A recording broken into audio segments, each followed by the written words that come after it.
What is burnout? State of emotional, physical, mental exhaustion caused by, this is the key word, prolonged stress. Prolonged excessive stress. Sorry. No problem, welcome. And so the prolonged aspect is the one that tends to get us in when it comes to burnout. It's just there's a source, and it may not be hitting you in the face right away, but it's a continued kind of like pushing down what you know you should be doing in terms of better health, better nutrition, better self-care, better boundaries, all the things we'll be talking about. So burnout sneaks up on you. It's not like suddenly, you're it happens from one day to the next. When you become aware of it, it may feel like it's suddenly there, but it was building. It was building for a long time. So the prolonged, and stress, by the way, stress is the source of all inflammation. Stress is the source of excessive stress is all of our suffering. There's a healthy amount of stress, right? There's a healthy amount of tension. Our bodies need to be engaging with bacteria around us and inside of us in order to maintain strength. There's a certain tension that we need in order to perform optimally. And pro athletes, that's what they understand because they have psychologists. And that the tension, the nervousness before a big game or big match, a big event, is what actually focuses you. It may not feel like super pleasant, but you need that. That's partly adrenaline, but it's also just focus. So we need some tension in our lives. When we have this idea that, I just want the easiest, most relaxed, and just coasting along type of life, that's not where we get our sense of satisfaction from. It's not what ultimately leads to a productive and fulfilling life. You kind of have to have some tension in you. And we have a choice in which tension, right? So we could be inviting tension that we don't want. That's when we're kind of passive and we go against our inner voice.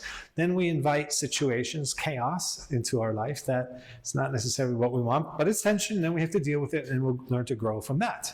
But we can also build a forward-looking mindset, a solution-oriented mindset, and an open energy field that moves us into a forward, positive momentum space. And then we invite tension, and we invite challenges that are actually chosen. We want to engage with these things. We have an idea, we want to implement that. And then, what are the parameters? What are the restraints? And time, money, there's always a constraint. And to see those things as positive tension. If everything was just endless and timeless and endless budgets and you had endless money, I mean, you can see this in people who do have endless money, how they're struggling. They want to find a way to apply themselves, but they don't have any tension in their lives, any constraints. And there are those who understand that principle and then create constraints for themselves. The Beatles, for example, a great example of continuously creating tension and constraints and changing up the energy and never getting fat and lazy, fat and comfortable.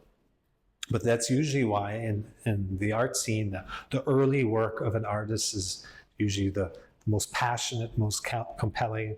It's raw, it's real, because they weren't, pampered and didn't have the fame yet.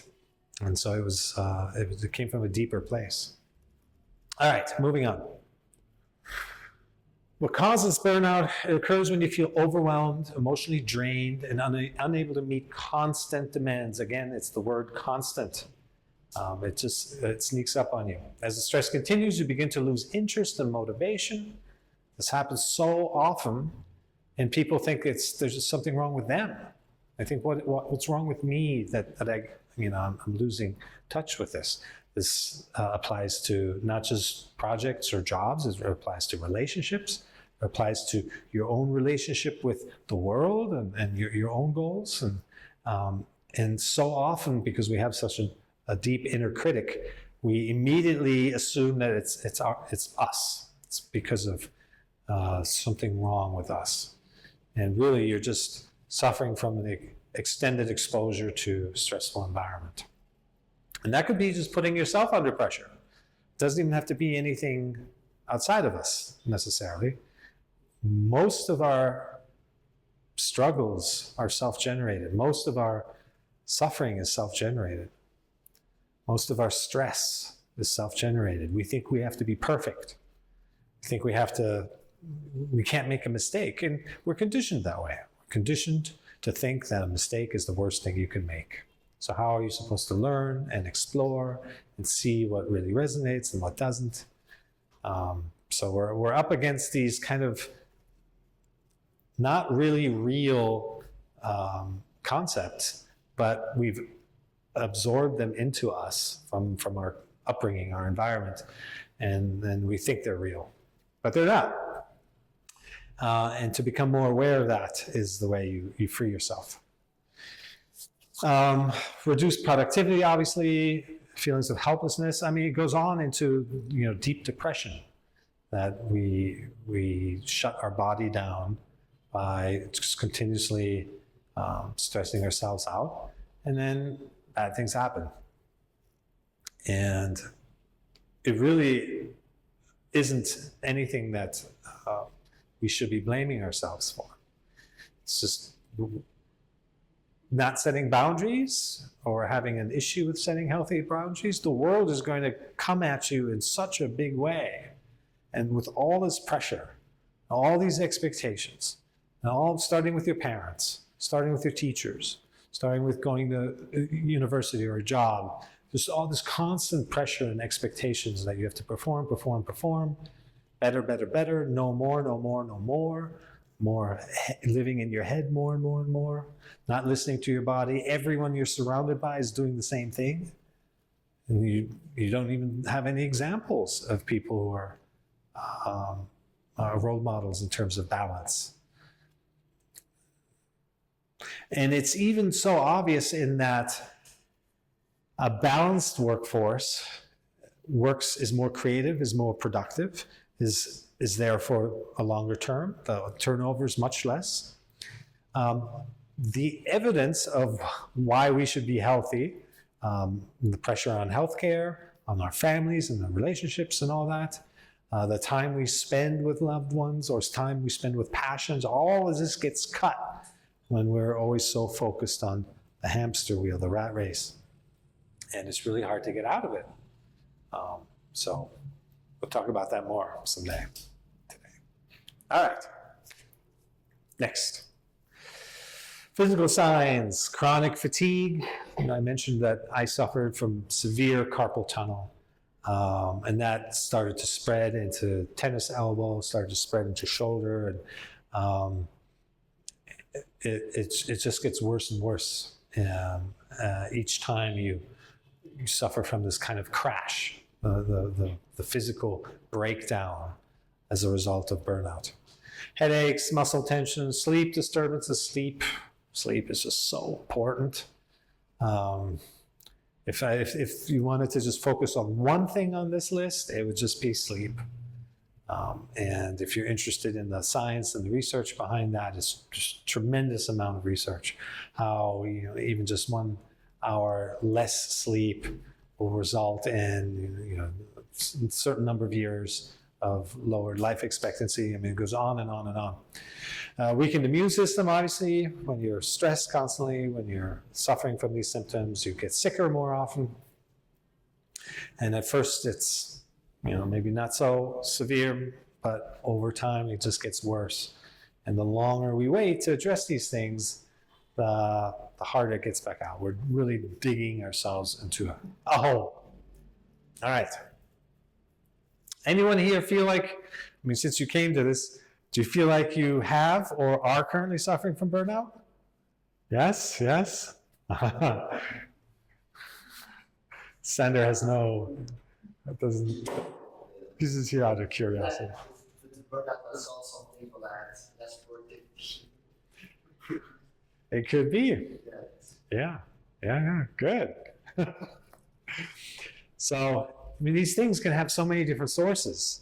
And I was on a podcast recently of there's this priesthood, this belief in experts, this belief in just somebody has, X number of years experience. They have the degrees, they have the accolades. It could be a doctor, a therapist, a teacher, it could be politicians, it could be anyone in these positions of authority. And there's no reason to just believe them, right? My dad was a doctor. So, in other words, we don't have to believe you also.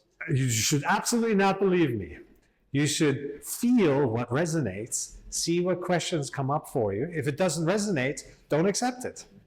And we've all been in these situations where like somebody's saying something and it's like, that's not me, right? And there's no right or wrong ultimately. You're at a particular station, in a particular dynamic, in a particular situation and circumstance in life. And that could just be different than what is being spoken or what is being recommended. It's just, there's no reason to get caught up on anything.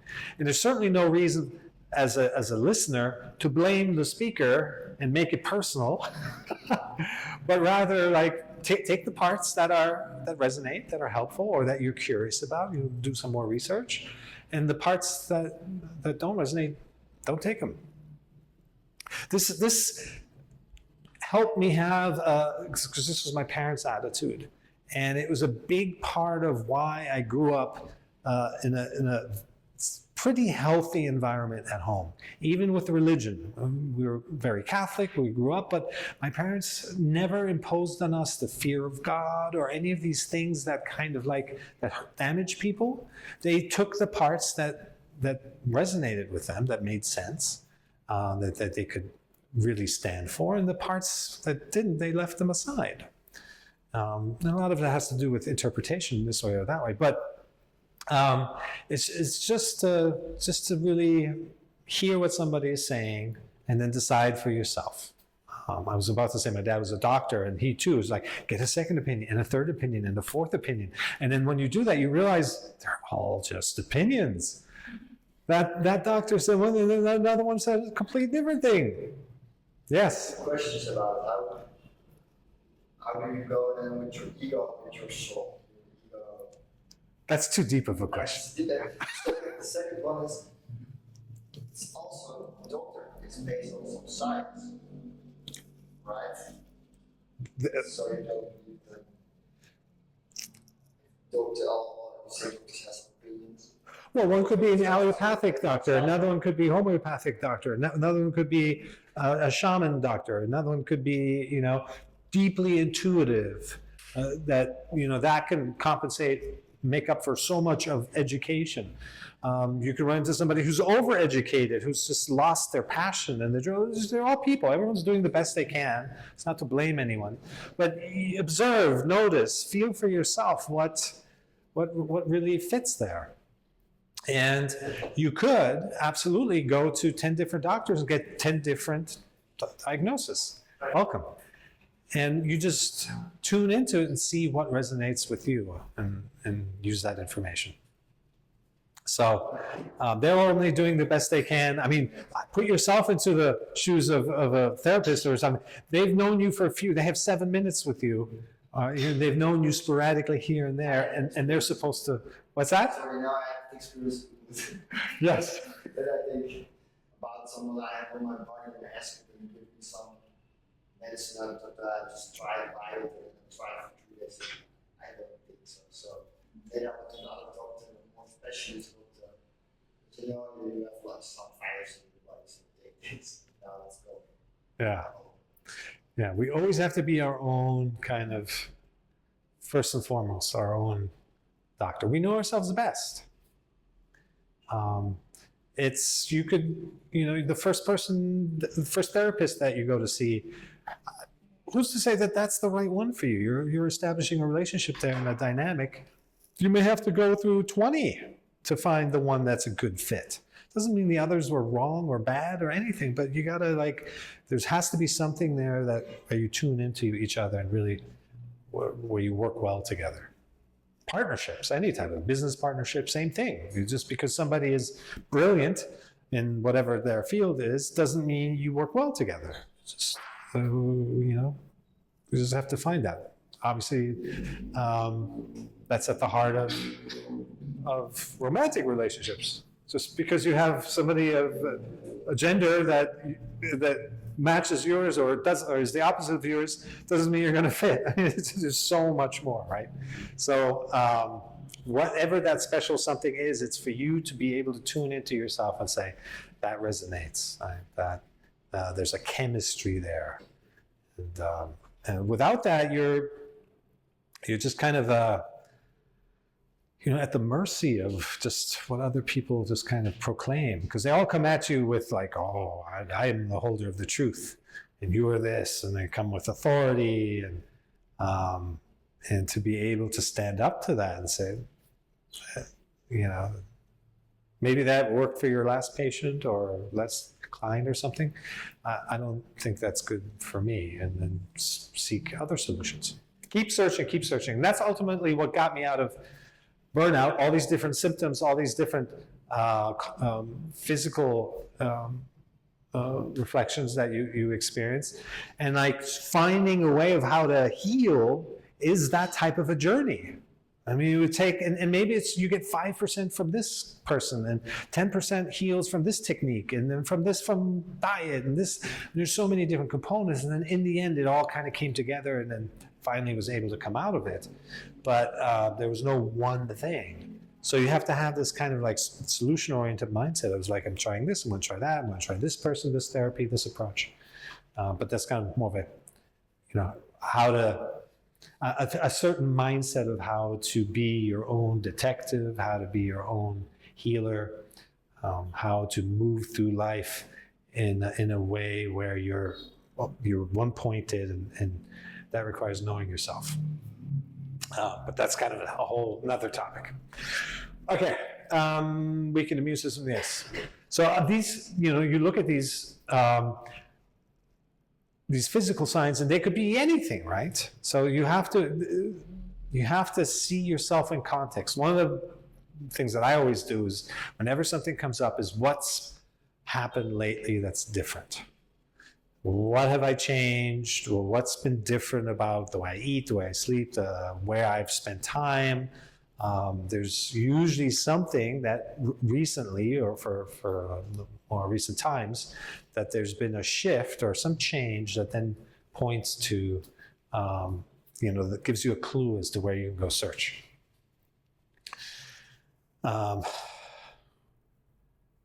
You're experiencing allergies, and it could be anything from seasonal, but it could also be that you just moved into a new place, or your new girlfriend loves cats, and just look, be alert, look around, see what happened. Okay. But really, the physical aspect of it is brutal. It's absolutely brutal. It can wipe you out for 6 months, a year, multiple years, depending on how bad it gets, how bad you let it get. But the emotional component of it is probably even more long-term damaging. So feeling emotionally drained, like you don't have a passion for life, you don't look forward to the next day. You dread the thought of getting up tomorrow. So this is a terrible place to be in. And if anything, the physical symptoms flow from the emotional state, so that the body breaks down, but it's really just a reflection of where you're at emotionally. So to be drained is just, it's no fun. To start to be cynical, right? Those are strong indicators that something's really off. Right? Staying in touch with your body is so important throughout all this, because your body's always sending you a message. Right? It's always telling you something about yourself. And when you get these types of symptoms, then don't ignore them. Don't ignore them. there's a slide further down that's about taking all this very seriously, because you could catch, and this is just because I learned the hard way, I could have caught those things, and I do now, way, way, way, way, way, way, way, way sooner. Did not have to just bully my way forward and just say, I'm going to push through this, another all-nighter, or meet some deadline, or not ask for help. All these things, they're very simple solutions. But when you're kind of in it and you're driven a certain way, then you tend to ignore all of this stuff. Detachment, like when you lose, this impacts our relationships. When things aren't going well at work, we bring that home. We bring that into our family, into our friends, and the damage it does there, right? If you have a friend who's really burning out, and often you can even tell them, and they won't listen because maybe they need to learn the hard way, like I did. But ultimately, they're going to go where the path they need to go. But you can see how it harms the relationship. It can really, and the harm is just not even half of it. It's getting back out of it. That's the tough part, because your whole life kind of shuts down when you need to come back and repair friendships and relationships, or finances, or your passion for life. Sometimes that's gone for a long, long time. And it's a weird place to be in when you burned out big time, you crashed big time, and now you just like have no interests anymore, no passion for life, nothing to get you up in the morning, to nothing that you look forward to. That's a really low state, and you don't know how long it's going to go for. And it's like the hole is so deep that you lack the tools at that stage, because you're at the depressed level, basically, to come out of it anymore. And so it's going to be hard, kind of slim by your fingernails, kind of pulling yourself out again. Irritability, frustration, reduced performance, feelings of inefficiency. And these are the feelings that keep it going too, right? You were burnt, you didn't realize you were burning out because you wanted to be more productive. And the first signs are like you're getting less productive, and you think, now I need to work harder, I need to push even harder, I need to stay up even later. And so you're digging yourself, it amplifies the whole thing, like the symptoms, and then you're stuck with those symptoms. And it's hard to get out of. Okay. As I mentioned, taking it seriously, burnout can affect your physical health, emotional well-being, your spiritual well-being, overall quality of life, your whole outlook. It's the number one issue with, especially in the U.S., with the work culture. The just kind of the hamster wheel, the rat race, the push. It's not. I've lived in Europe many years as well, and it's not as pronounced there, but it's still an issue. In Europe also. You think so? Yeah. Yeah. Where are you from, or where are you referring to? I'm from Greece, but I live in Belgium. Okay, wow. So Portugal is supposed to be a relaxed place. It's not? No, I'm from Greece. Oh, Greece. I But thought. I live in Belgium. Oh, okay. I work in Belgium. And Okay. it's not a relaxed place at all. Yeah. Greece is more relaxed, yeah? Yeah. Yeah, I'm going there in a couple of weeks, so I'm looking forward to relaxing. Yeah. I can give you tips. Yeah, good. Yeah. Do you turn the telephone off? My telephone? Go offline and will take free time out of you. I intentionally didn't get a data package when I was booking my flight. It's a 10, 11-hour flight from here. And during the book checkout process, they was like, book your data package. I was like, I put myself into, no, I don't want any connection the moment I get on the plane. So we'll see how that holds up. Um, but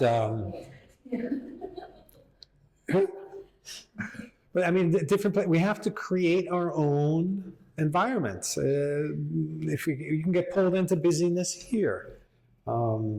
So knowing boundaries, which we'll talk about in the next slide, I think, and creating the life that you really want for yourself. We can't wait for someone else to do it for us. We shouldn't wait even just as for ourselves.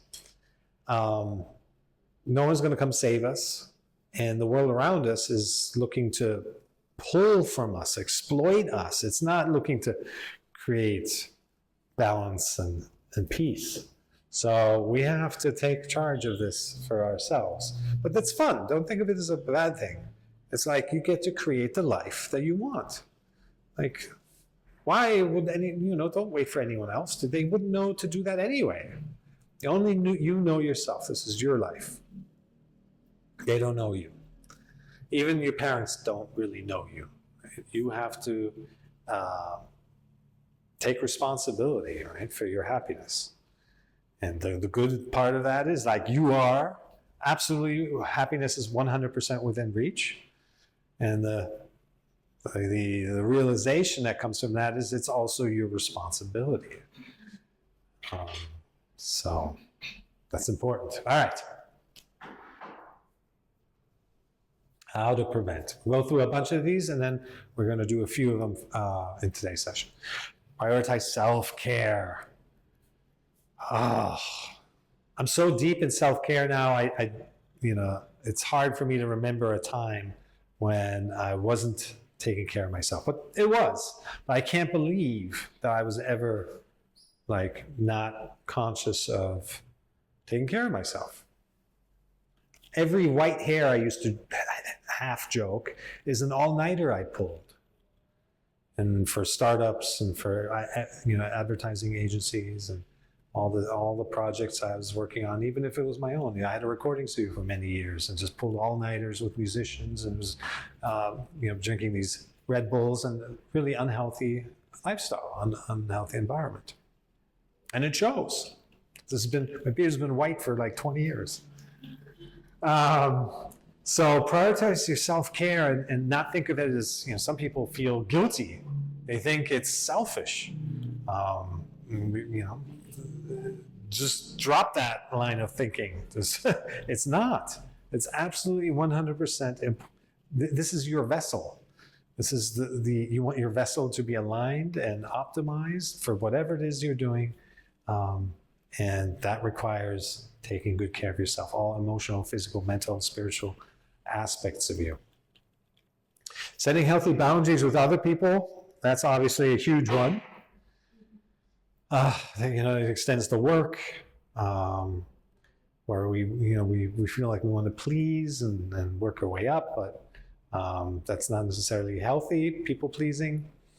And others that ask us to do things that we don't say no, even though we have a full body no, and we're still going to do it. Typically, generally we know when we feel like something is for us, aligned with us, and that we should be doing it, and when something isn't. It's just acting accordingly is the trick, because we want to, impress or please, and setting healthy boundaries also goes towards me time, right? The knowing how important it is to be with yourself, spend time with yourself. You might be lovey-dovey in this relationship. You want to be around each other all the time, but that's not healthy. You need even there. You need time for yourselves, and so you have to have this kind of awareness, and that comes with experience, but it also comes from just reminders from sessions like this, that it's important to miss each other sometimes, right? Because that's a different quality. You can suffocate yourself when you're just doing too much of the same thing, even if the same thing is kind of a good thing, a pleasant thing, enjoyable thing. There too, you can burn out.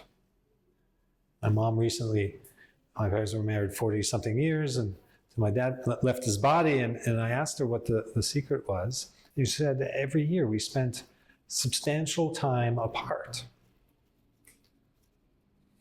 And I see this in the couples around me that have the kind of the longest lasting relationships that are very dynamic and happy. They spend a lot of time apart. More than when I see that, I'm like, that's too much apart for me, but it's got me thinking, right, about my life. So reevaluating workload and goals, that should be a constant thing. Should always be tuned to what am I doing? What am I spending my time on? Where's my energy going? Is that really what I want? This should be like every day you wake up and whatever task comes along first, be aware, develop an awareness of like, I really enjoy doing this.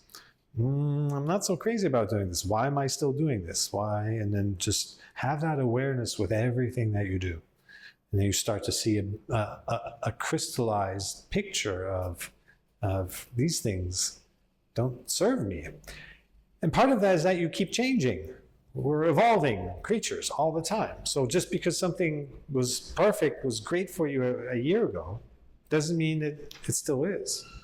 Or you started a new job, and it was like, woohoo, it was so great. And then kind of like you see what the true culture is, and then maybe it doesn't resonate so much anymore, or you've evolved, right? You've had experiences in your life that have changed you.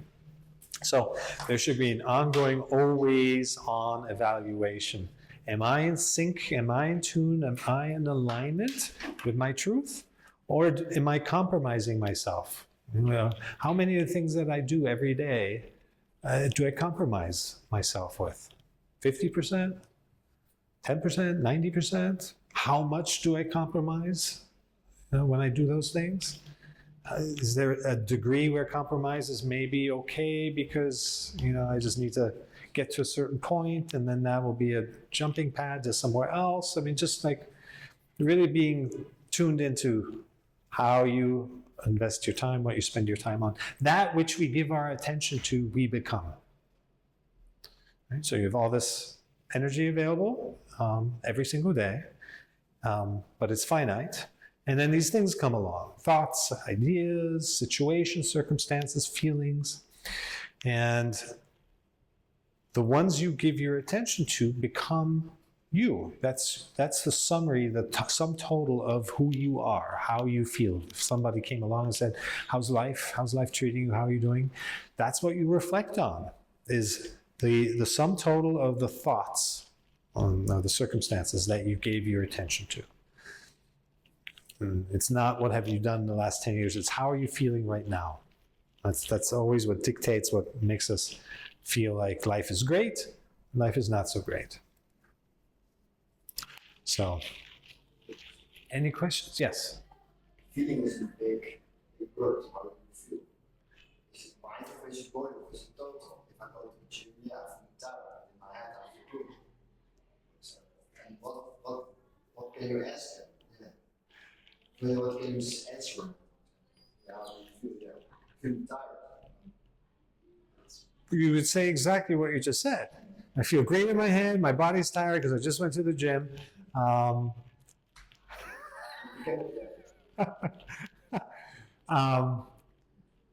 Nothing so serious that it depends on context as well. If the therapist is asking you how do you feel, it's a different how do you feel than your friend. Yeah, how do you feel?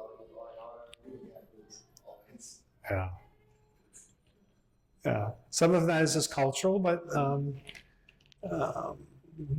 it's still an opportunity, even if you just say good, fine, whatever, because you're not in the mood of a bigger conversation, but still notice for yourself, am I really feeling good?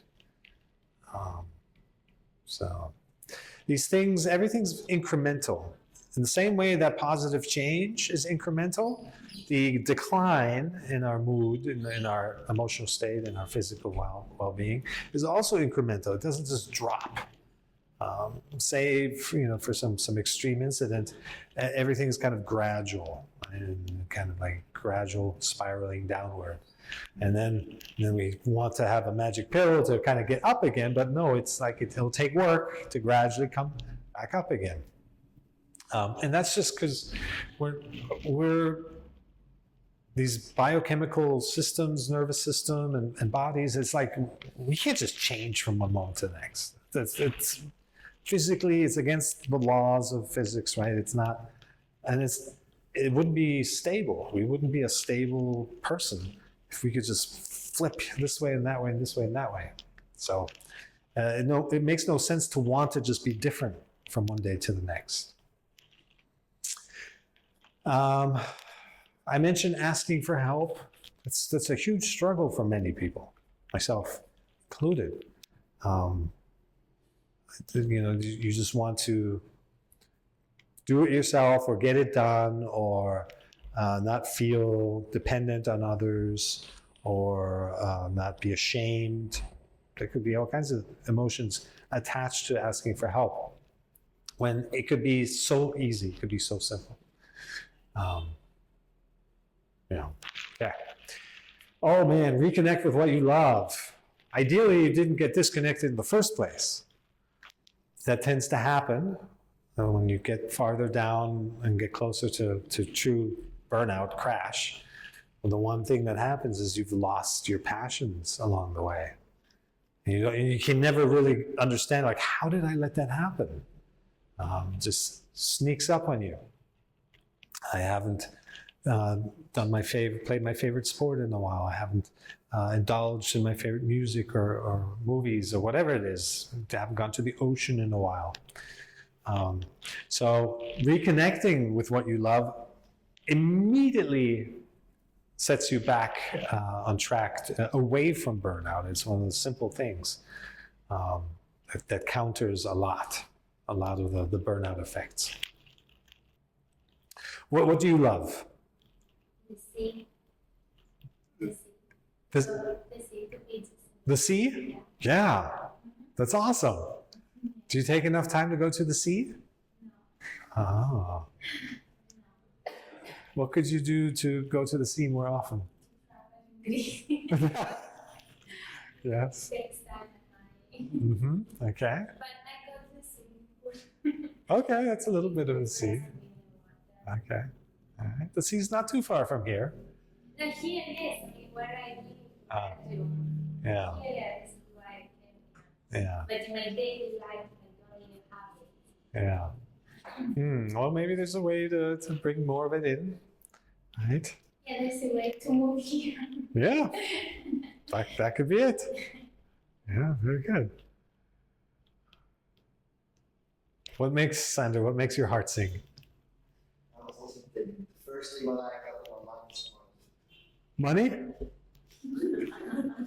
yeah, Yeah. without money you can do nothing. Yeah. That's also true. Aha. Keep going. Keep going. Oh.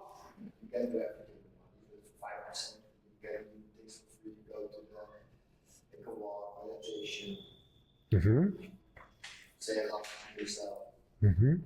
listen to that podcast. Mm-hmm. Mm-hmm. Oh wow. So you can. That sounds like more than 5%.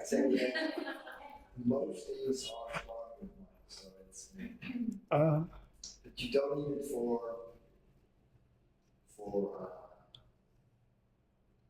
love. oh. Yes. It's deep, This back. is a long conversation. Hmm. Hmm. Hmm. Yeah. Hmm. What makes your heart sing? Definitely nature, but also just deep, nourishing connection with other people, like-minded people. Hmm. Yeah. And it doesn't take money. No, it's true. Yes. Hmm. Yeah.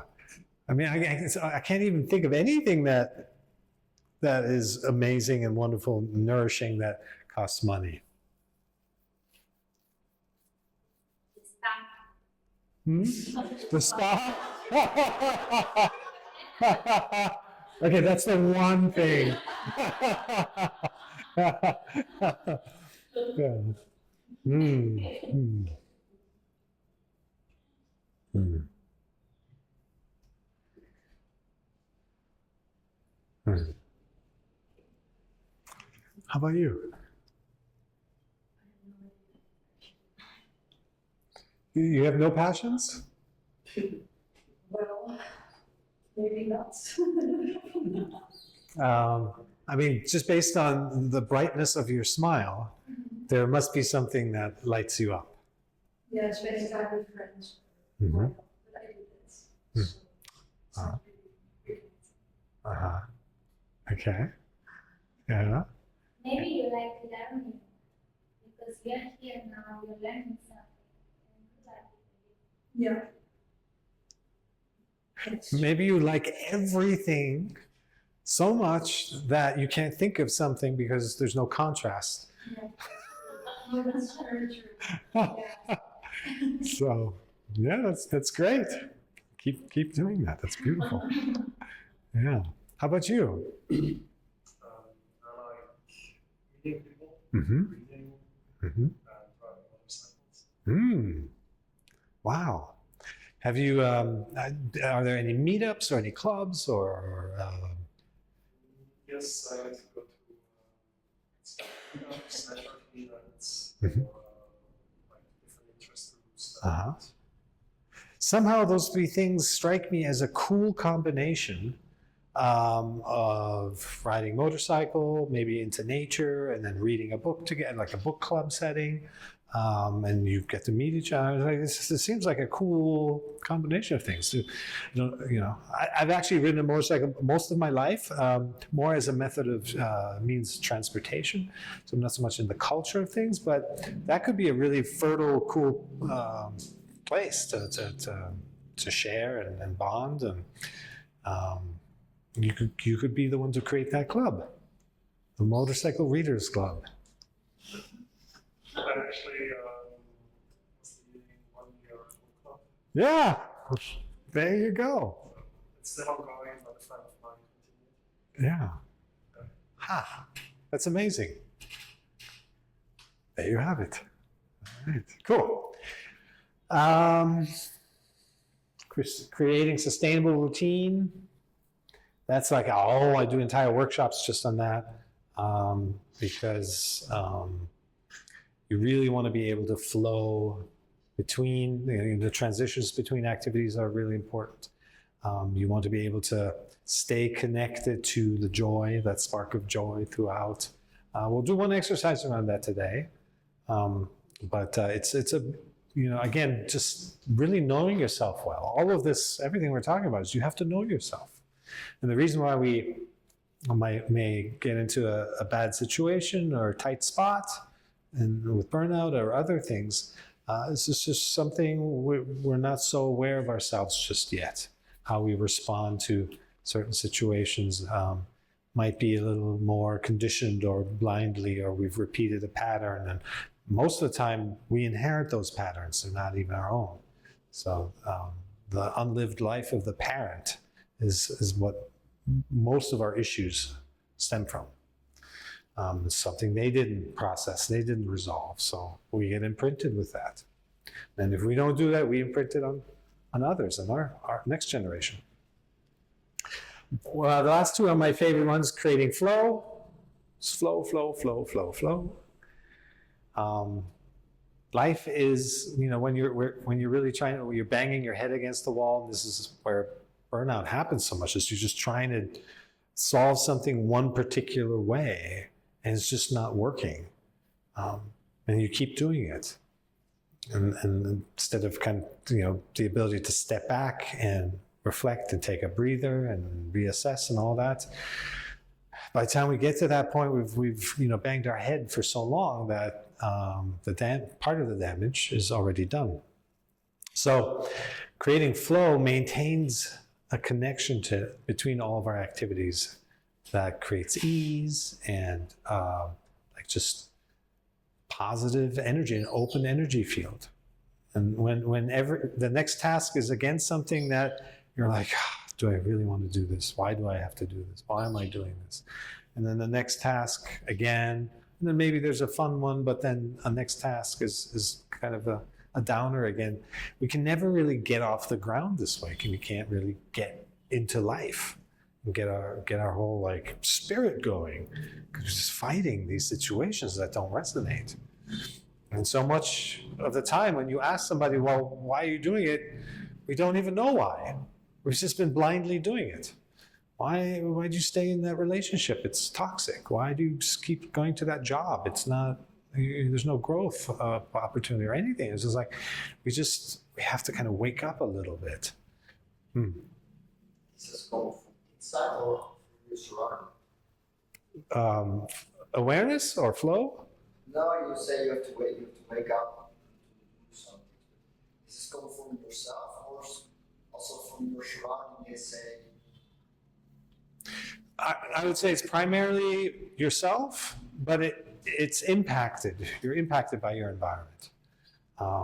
So you've heard this before, where like that people throw numbers around, but the vast majority of who you turn out to be in life, in terms of success or how well adjusted you are and all this stuff, is based. It depends on the people you surround yourself with. That's it.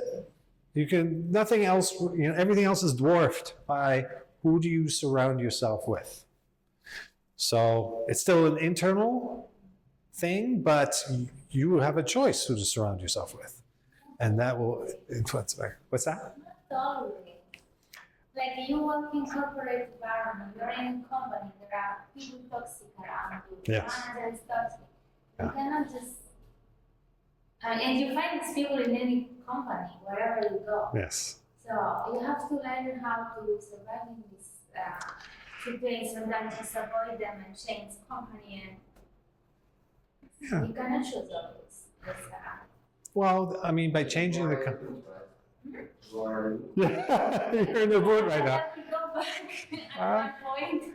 But you made a change. You're here, and when switching jobs is a change. You're taking action, and maybe that company, that toxicity isn't as dominant as present in smaller companies, mid-size or startup type companies.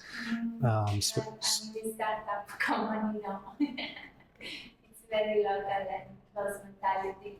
Yeah, but it's just people, right? Yeah. Companies are made of people, so you got to find your tribe, and not just accept. I always tell people, because I've been on the other side of the hiring side.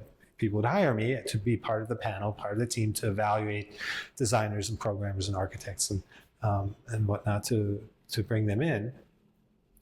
And I would always tell the applicant, you are interviewing us.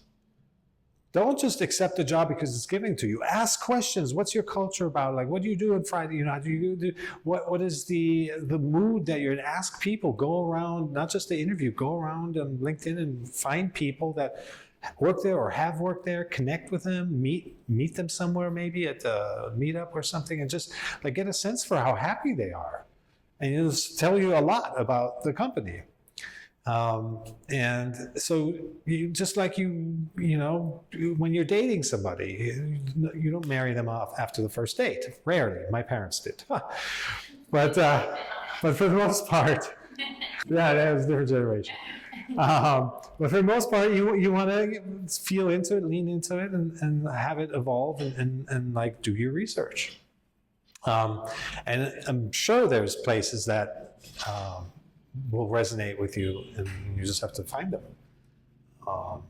And the more you tune yourself that way, because every opportunity, every moment that we spend in a situation that and not change it, and it isn't as uplifting as we want it to be, we're robbing ourselves of that moment being something we do want it to be. Like it's in business school they call it opportunity cost. By staying in this situation, we're not allowing ourselves to go and experience another one. By being in this relationship, then we're not, making ourselves available energetically, to the universe, however you want to describe it, to receiving that which we really do feel like we deserve and want. So, and that too is just more fine tuning. It's like that situation, that job, or whatever, that level of income, those type of people surround yourself with may have been perfect at one point. It was great. It was just, you were aligned and everyone was a match. But then, things change, people change, everyone evolves. And so there's no reason to cling to that situation anymore. There's no reason to cling to people, right? People grow in different directions all the time. And your circle of friends may have been great for 5 years, 10 years, and then there's just like people shift. They make different life choices and the other challenges that they have to face. And it doesn't mean you just have to be together forever, because why? And that's one of the things that you notice first. The more grounded you are in your truth and your commitment to an environment that is, I call it, equal or elevating. That you really make sure you surround yourself with those people that are equal or elevating, that you live in a place that you feel inspired to come home to, or spend a day at home, or when you're cooking and you love that kitchen, and all of these things. The more fine-tuned you are with that, the more fluid the environment gets. So people who no longer vibrate, are not a vibrational match, they tend to just fall away. And they make room for others to enter. And it just happens on its own. And it's not sad, it's not bad, it's just recognizing the impermanent nature of life, and that everyone is just on their path. And sometimes our paths cross, and then maybe they stay parallel for a while, and then they might divert again. So, but you do have, in what you're describing, you have a lot more choice than you think. You think so? Yes, yeah. And the fact that you are here is huge. That's huge. Compare that to all the others who are saying the same thing maybe as you are, but they're not here. They're still punching in and out and not even taking this step. And this is a huge step. Yeah. All right. Meditate. Not because it's just another thing to put on your to-do list, but because eventually you want meditation, the meditative state, to be your permanent state that you bring into your life. Right? So the meditation is like going to the gym. You're kind of working, in this case, your spiritual awareness muscles. But ultimately, you want to be able to apply them to life. You don't just drop them at the end of the session or when you leave the gym. You have your muscles now. Now you get to apply them in life. And so that's why we meditate. And we'll be doing that today. It's just the greater your awareness, the less you are living from your reaction to things. So the struggle in life comes from our dependency, being at the mercy of our environment for how we feel. That's fundamentally the primary challenge. It's like something happens that makes you feel good. You attribute your good feeling to this situation. You want more of it, and you cling to it. And you try to create it. You prevent it from leaving you and try to create more of it.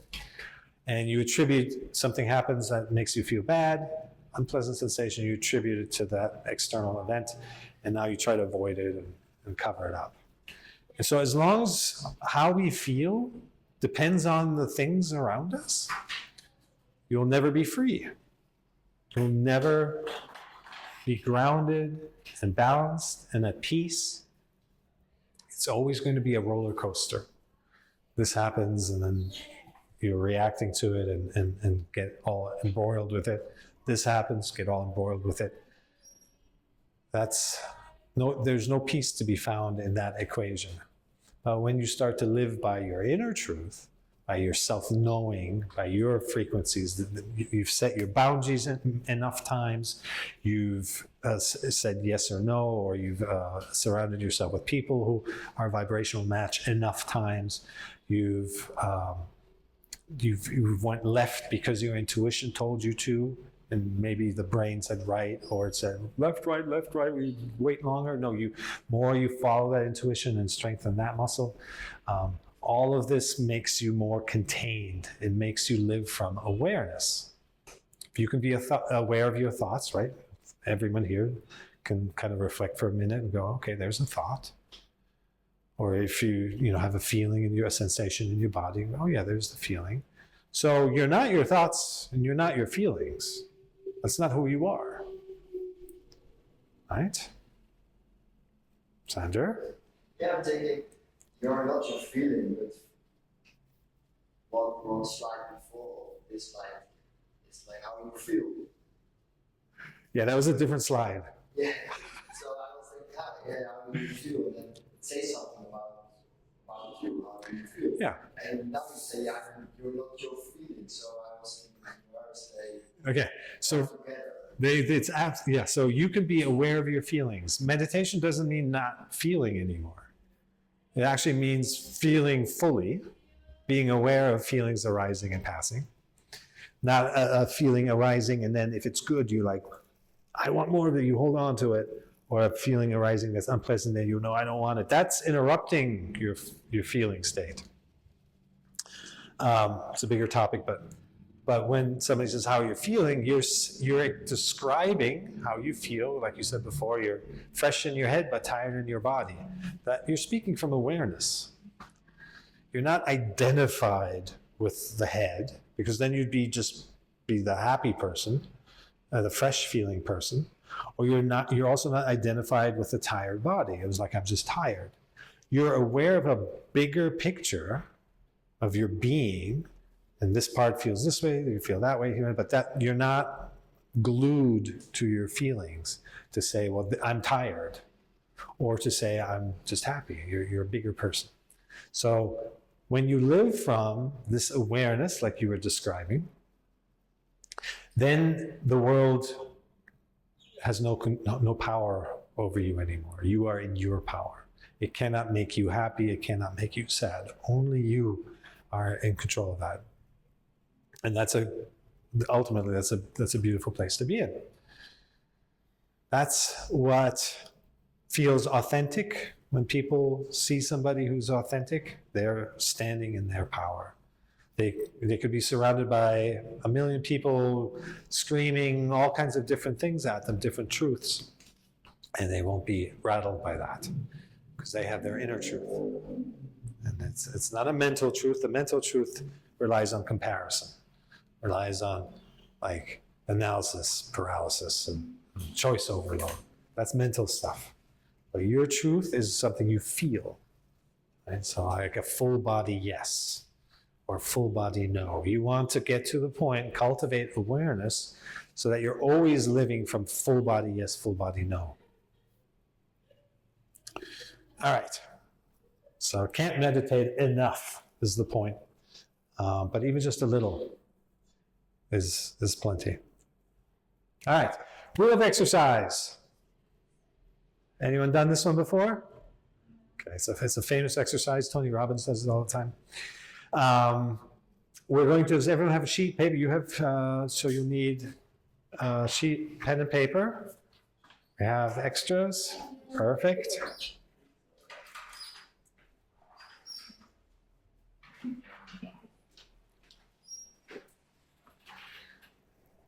All right.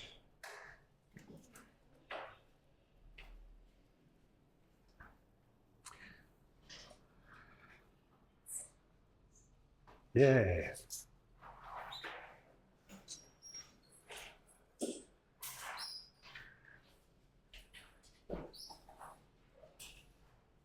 Okay, so let's draw a circle and divide it into 8 sections.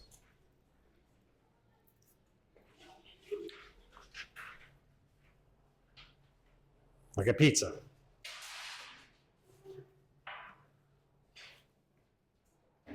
And each section, you can put a label on it. The categories are career, family, health, finance and social life, personal growth, and spirituality. You can make those 8 whatever is most important to you. It's not the same ones for everyone, but in general, people have similar areas of focus. And then you weight each of those areas. 0 is you're not nourishing it at all. It's depleted. It's not getting the attention it needs, which is basically the middle of the pie. And the outer edge, the crust of the pizza, is a 10. That's you're completely fulfilled in that aspect of life. And so just shade in the area in terms like a 5 would be half the area shaded in, starting from the center.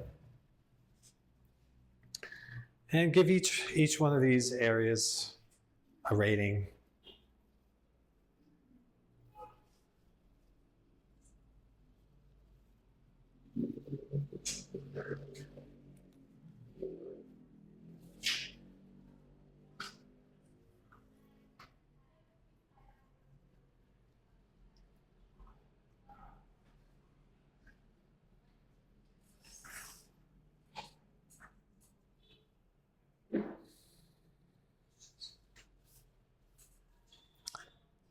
And once you have that, you can see which areas need the most work. You have the least satisfaction. And so pick the 3 lowest scores and just spend a few minutes. Could be bullets, could be writing out, could be an action plan. Just write out what you can do to elevate these 3 areas so that you can even out your wheel. Because these are all interdependent, and the wheel can't turn if it has big holes in it.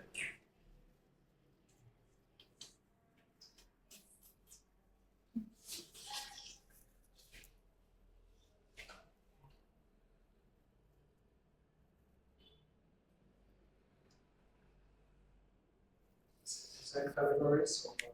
These are example categories, but I mean, you can pick from them or come up with your own. Go to the next slide. So it should look something like this.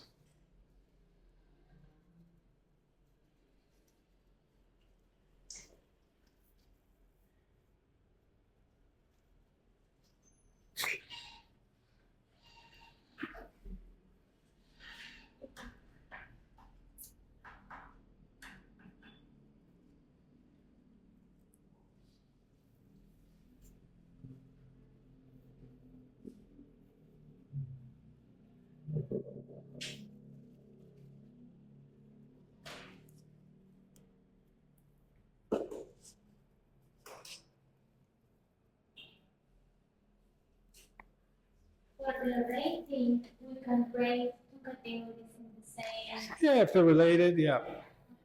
Yep.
Okay, 1 more minute.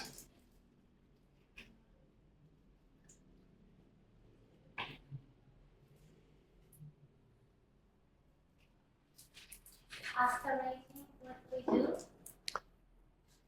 Um, Wait.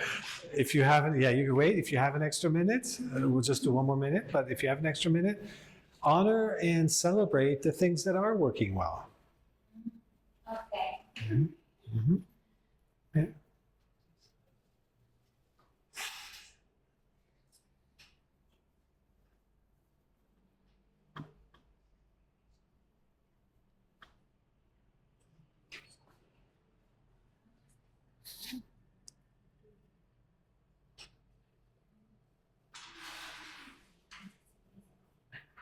Mm.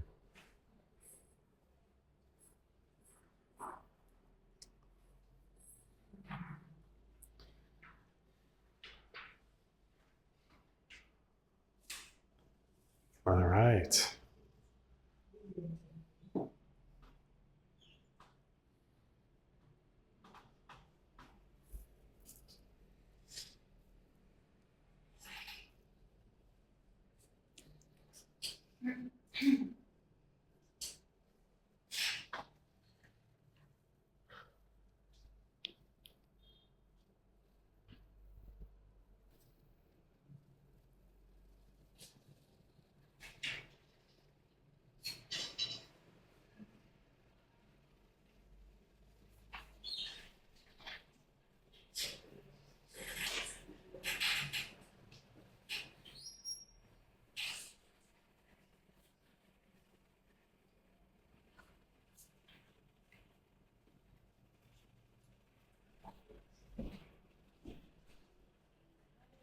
Okay. All right. So everyone have an action plan? Sometimes it's so simple as that we just have to give something more attention, right? It's not like you sat there not knowing how am I going to elevate these areas. It's impossible. It's never going to happen. No, you were scribbling away actively. Feeling inspired. Notice what it feels like when you're writing and you're having ideas and it's about personal development and expansion and like hope and excitement starts to come up. And also the seriousness, the responsibility that your happiness is up to you. It really is. Yes. Yeah. Okay. Anyone have anything they want to share on this one? Some great insight. Were you able to elevate, make your wheel more round again? Because again, if you go to the next slide, please. If you've got these big bumps in your wheel and you're going through life and you keep having these big hiccups, it affects everything. Right? You're a whole person, a whole being. And if you're spiritually feeling drained, affects everything else. Physically feeling drained affects everything else. Mentally affects everything else. So getting that wheel into a rounder place, all the other parts benefit from it as well.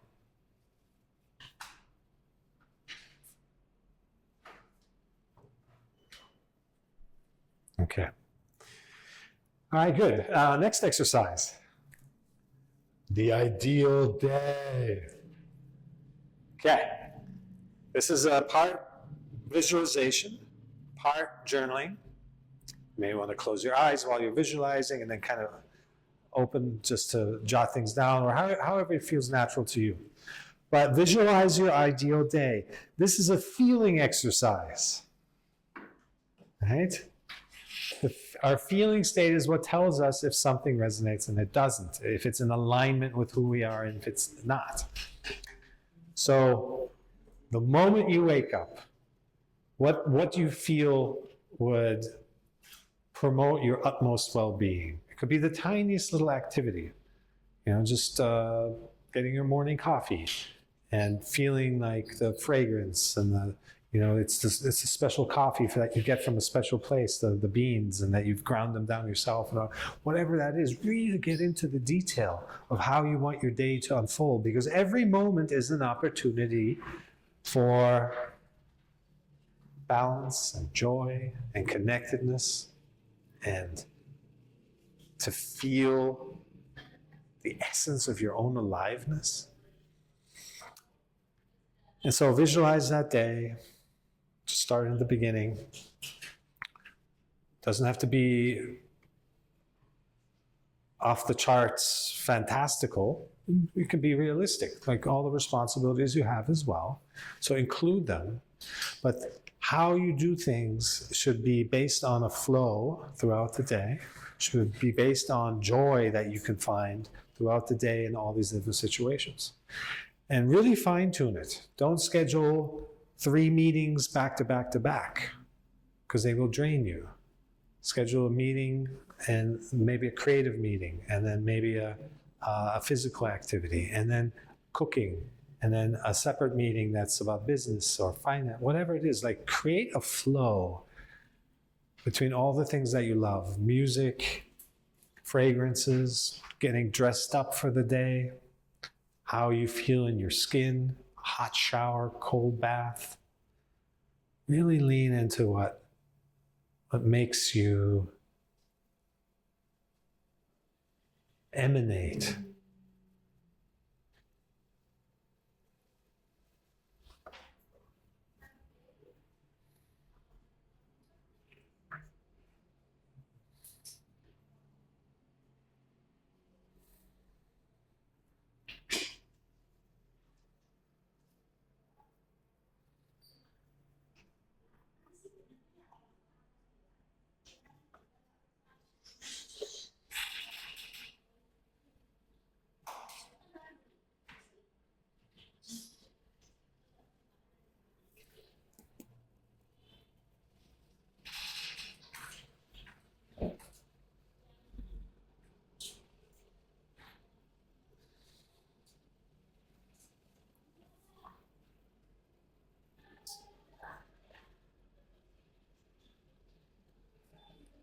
Where can you create wins throughout the day? Small wins. Even a small win is a win.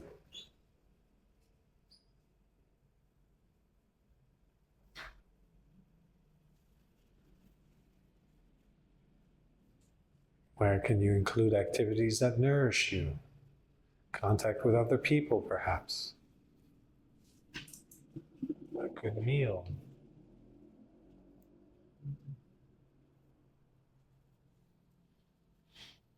Time to journal.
Notice how it feels as you go through your day, your ideal day.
One more minute.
All right, wrapping up. Again, the most important part here, because it's a feeling exercise, is what vibration do you want to cultivate within yourself? And it really is about focusing, giving your attention to the things that uplift you, excite you, get you going, get you looking forward, and open up your energy field, and positive and fun and all that stuff. Because everything exists all the time. We're in a system based on duality. There's a whole spectrum of every possible experience you can have. It's just a question, which part do you give your attention to? That's it. If you focus on the negative things, you'll feel negative. Focus on the positive things, you'll feel positive. How do you want to feel?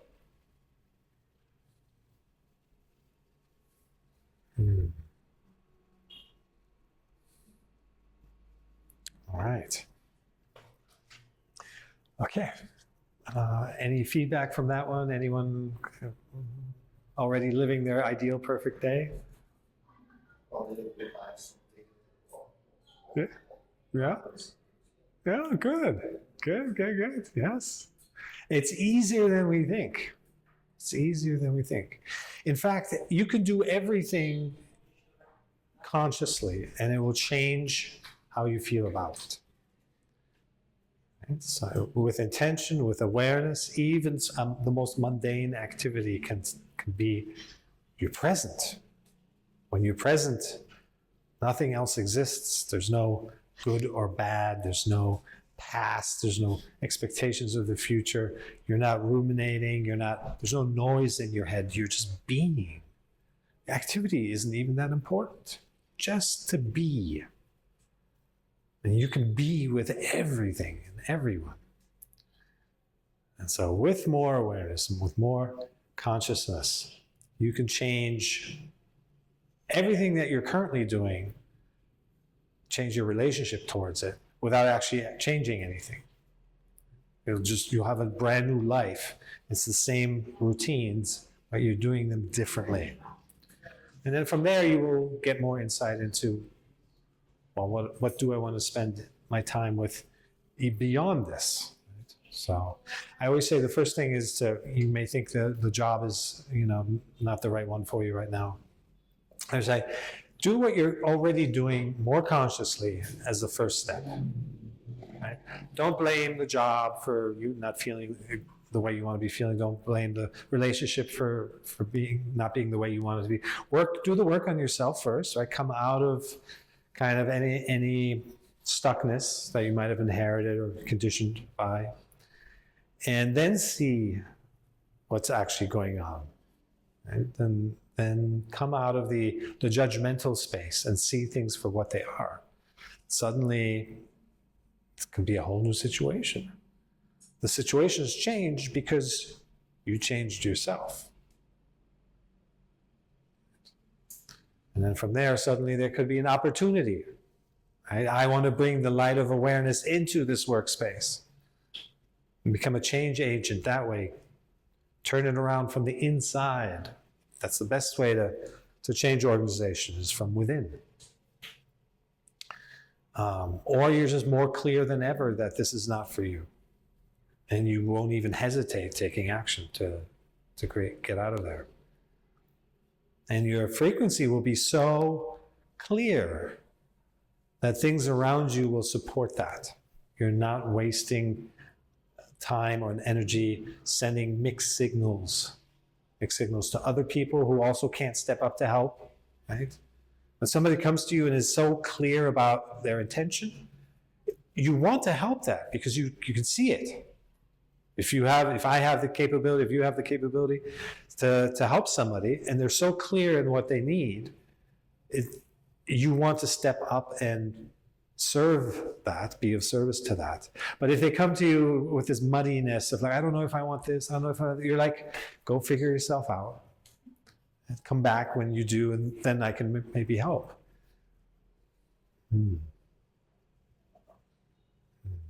So, all right, we're going to do an awareness meditation. I'm going to grab a chair for that. And the purpose of this is to just become aware of the movement of the mind. And as much as it is about accepting that the mind is busy. That's what meditation is. It's not, I want my mind to be quiet, I want it to be quiet. In fact, that's resistance, and that prevents it from getting quiet. It's more noise. What you resist persists. So real meditation is to accept whatever is without wanting it to be different. And that returns you to your homeostasis, to your natural state. Most of our irritation is because we're judging ourselves, we're judging others, where we're reacting constantly. The feeling is kind of just small waveform, but our reaction to the feeling, to feeling a certain way, that's where most of our irritation or suffering comes from. And to not know that, and to actually just blame your environment for how you feel, that's how disconnected we are from the actual signal chain. Right? Environment is objective, is something neutral, it's just happening. It's not out to make us feel one way or another. We then interpret it a certain way. Two people can interpret the exact same situation completely differently based on their conditioning, which results in a certain sensation, feeling in their body. And then if it's pleasant, we react to it by clinging. If it's unpleasant, we react to it by resisting. And this is how we have this imbalance within us, this constant struggle within our own feeling system, our own nature. And most people aren't even at that stage of like cleaning up your relationship towards your own feelings, allowing your feelings to arise and pass without reacting to them. Most people are still blaming their environment for doing something to them. So this exercise will help you recognize just how fickle, flimsy your mind, the monkey mind, is. Sometimes it's shocking when it's your first time to realize that you can't keep your attention on something as basic as our breath, which we'll do, for more than a few seconds. Like you start wondering, how did I get through life with a mind that is so erratic, chaotic? How did I get anything done? And you know it now, and you want that mind to be still, and it won't. And that you can't control it is agonizing.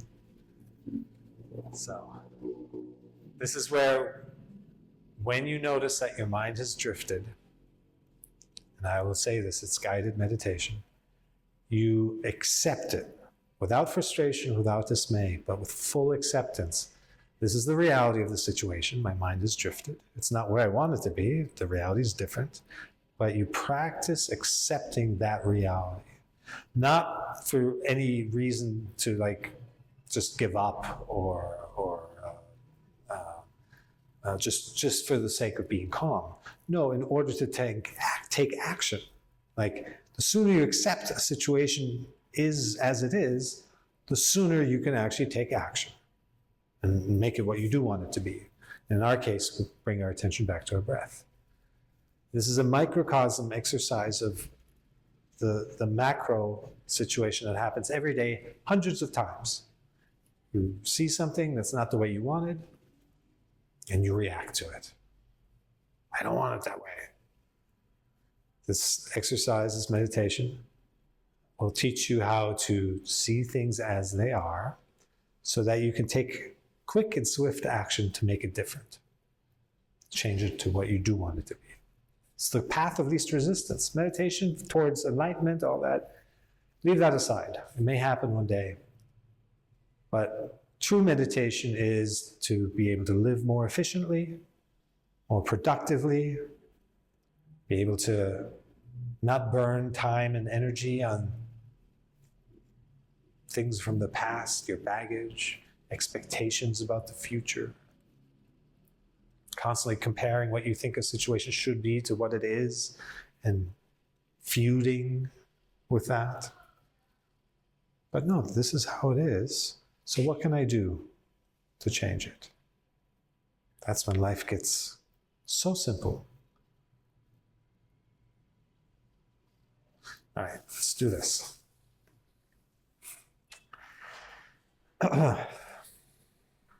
With our eyes and mouth closed,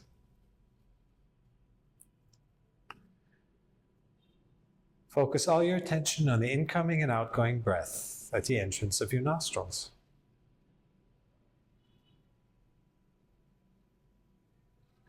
If you have trouble locating your breath, you may breathe slightly harder once or twice.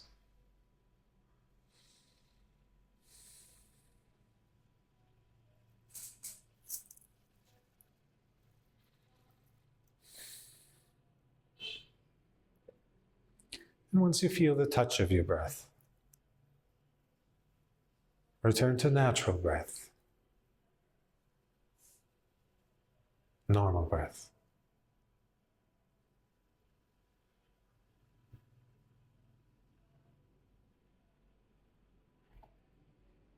Let the detail of your breath pull you in closer. Closer to the present moment.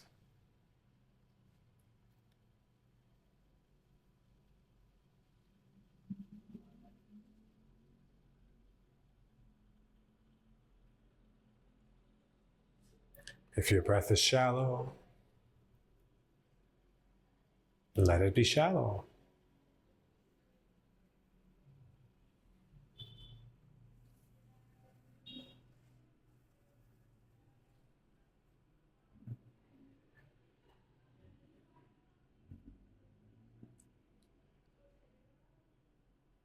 If your breath is deep, let it be deep.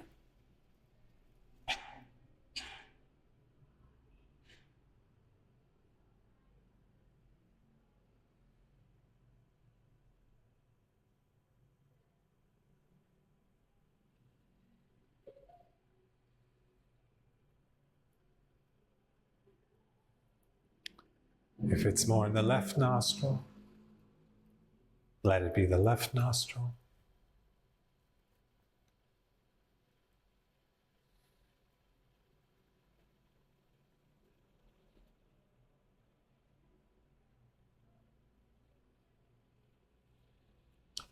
If it's more in the right nostril, let it be the right nostril.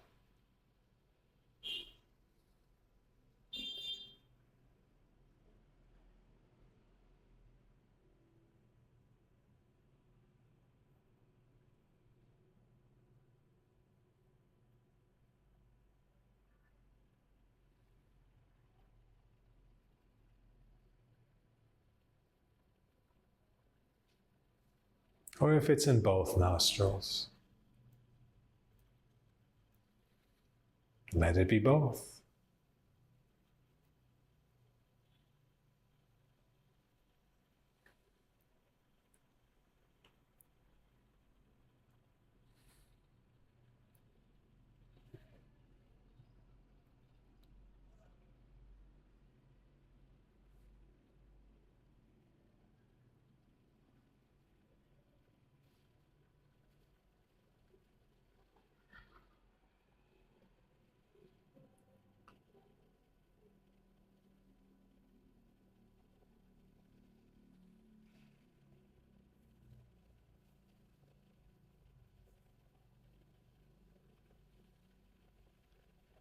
Notice the temperature of the incoming breath.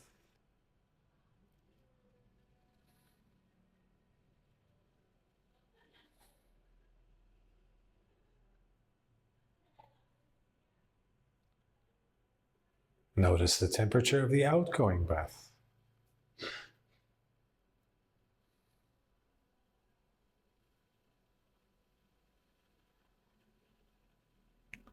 And notice if there's a difference.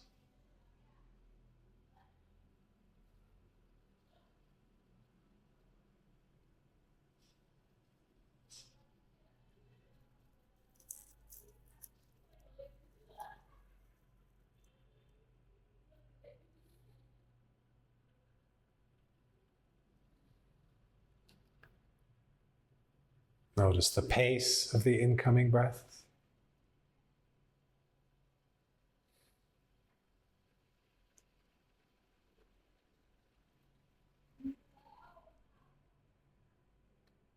Notice the pace of the outgoing breath.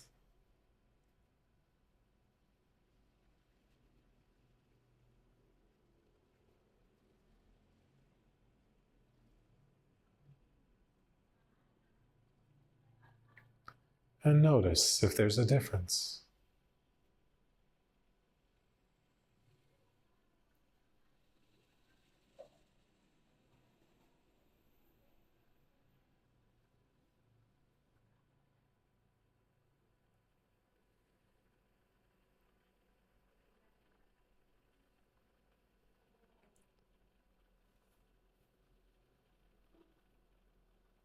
Notice the length of the incoming breath.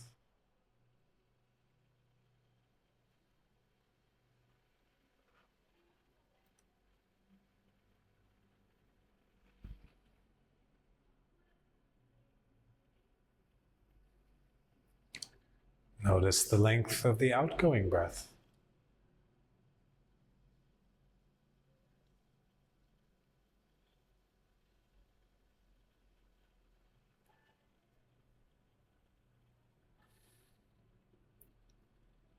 And notice if there's a difference.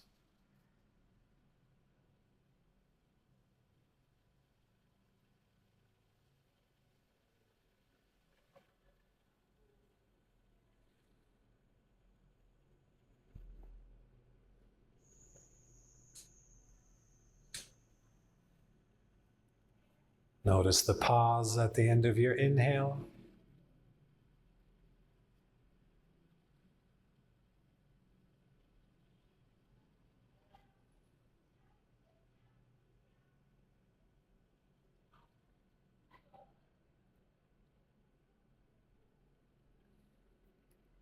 Notice the pause at the end of your exhale.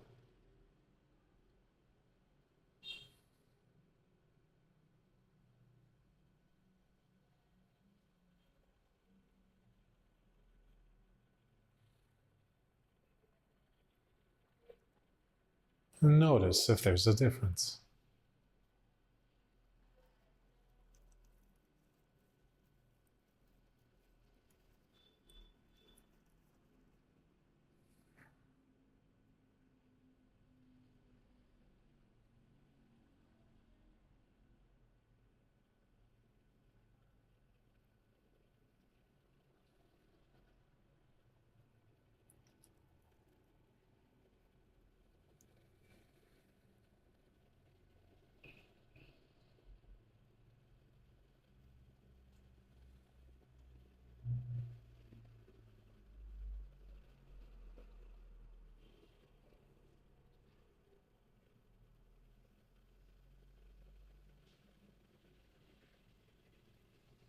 And whenever you find that your mind has wandered, simply notice it. And without frustration, without dismay, but with full acceptance, bring your attention back to the incoming and outgoing breath at the entrance of your nostrils.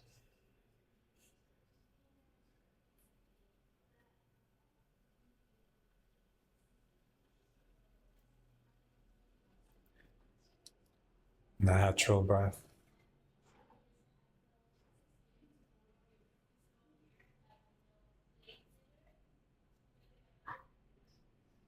Normal breath.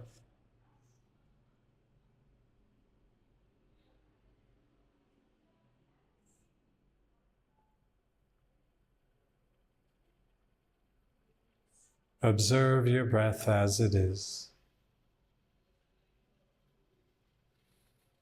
without needing it to be different.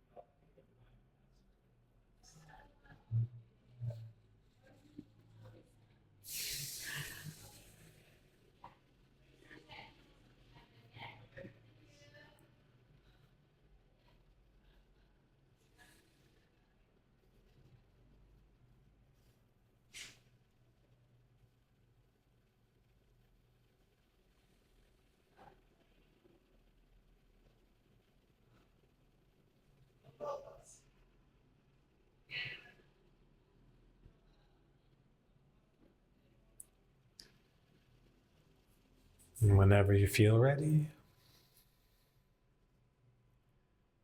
you may gently blink open your eyes.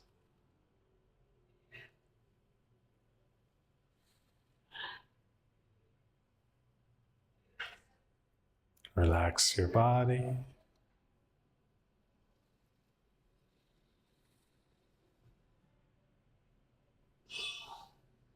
Notice your environment.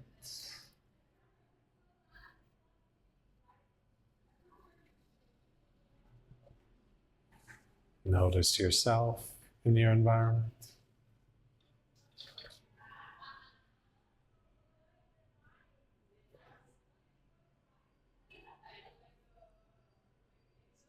Notice the aliveness in your body.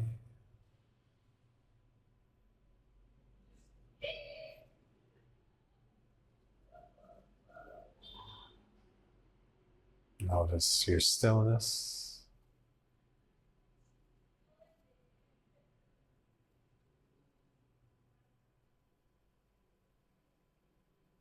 Stillness is not the absence of sound.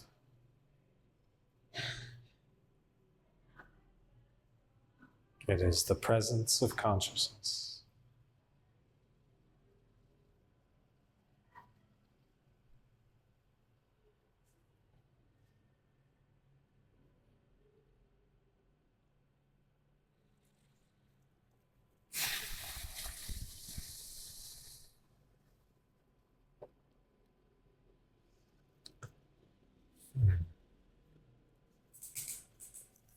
We try so hard to make our life happen, to plan it all out ahead of living it. It's good to gather information,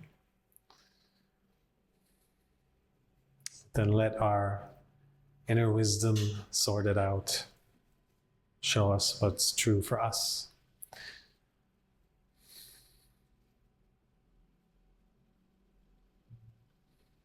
Your truth is unshakable. Doesn't matter what anyone else says.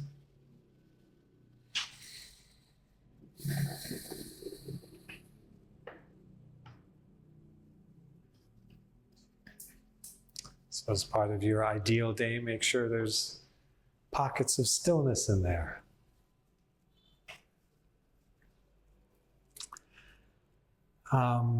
Skip one more.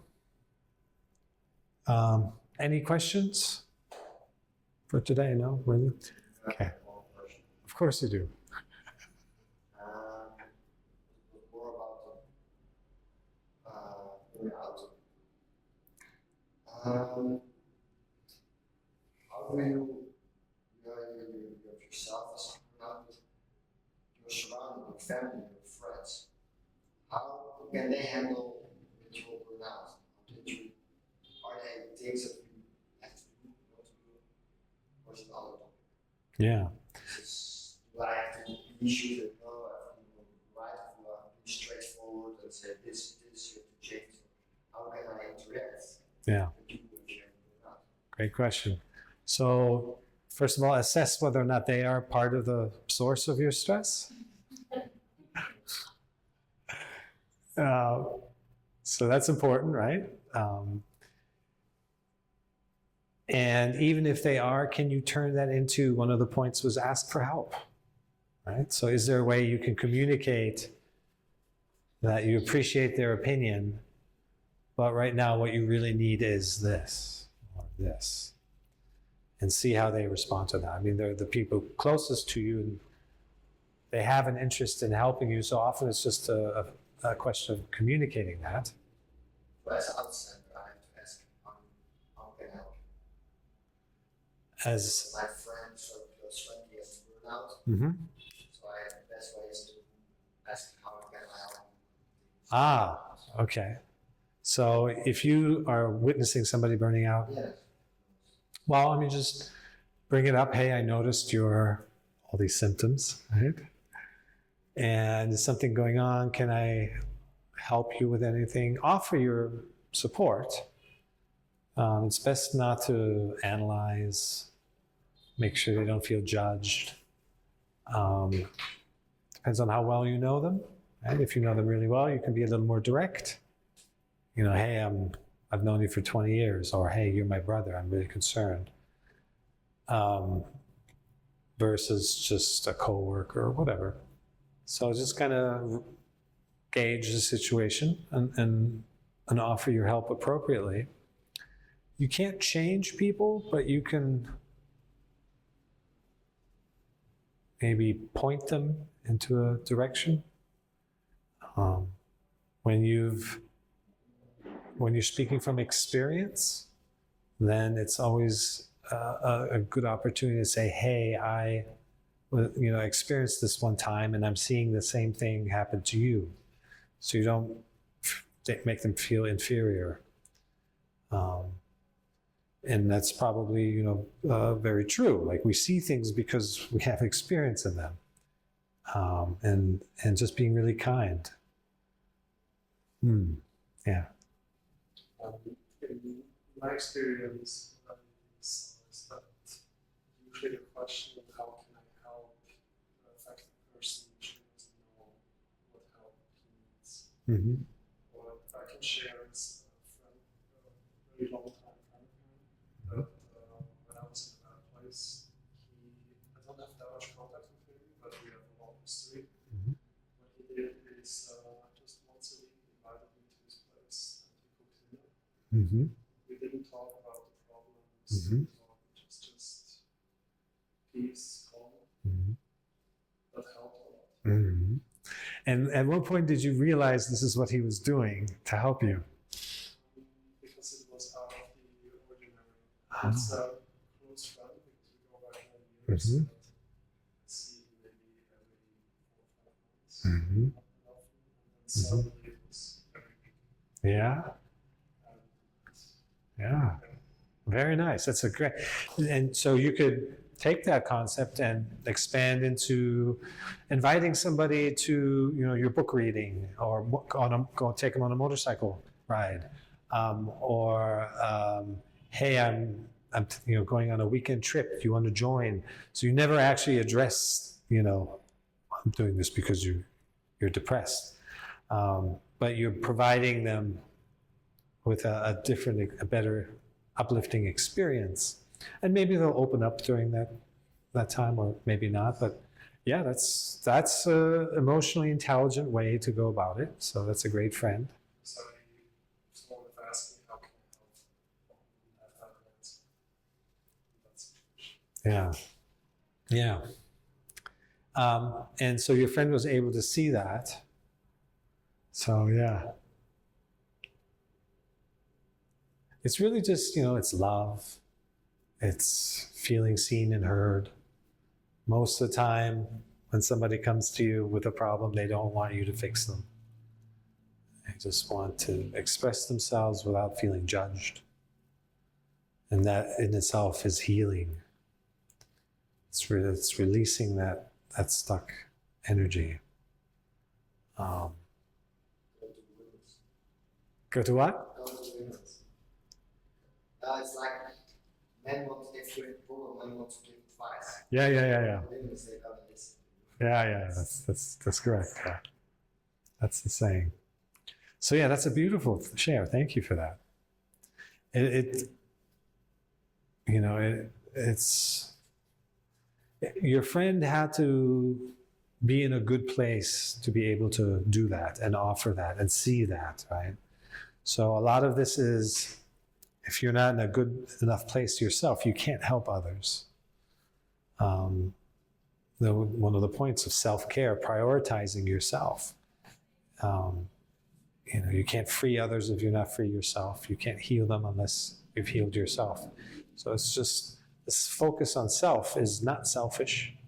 It's so that you could be of maximum service, so that you can give, you have more to give without depleting yourself. So that's a beautiful friend to have. Yeah.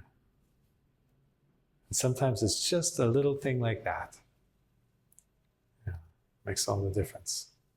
Wonderful. So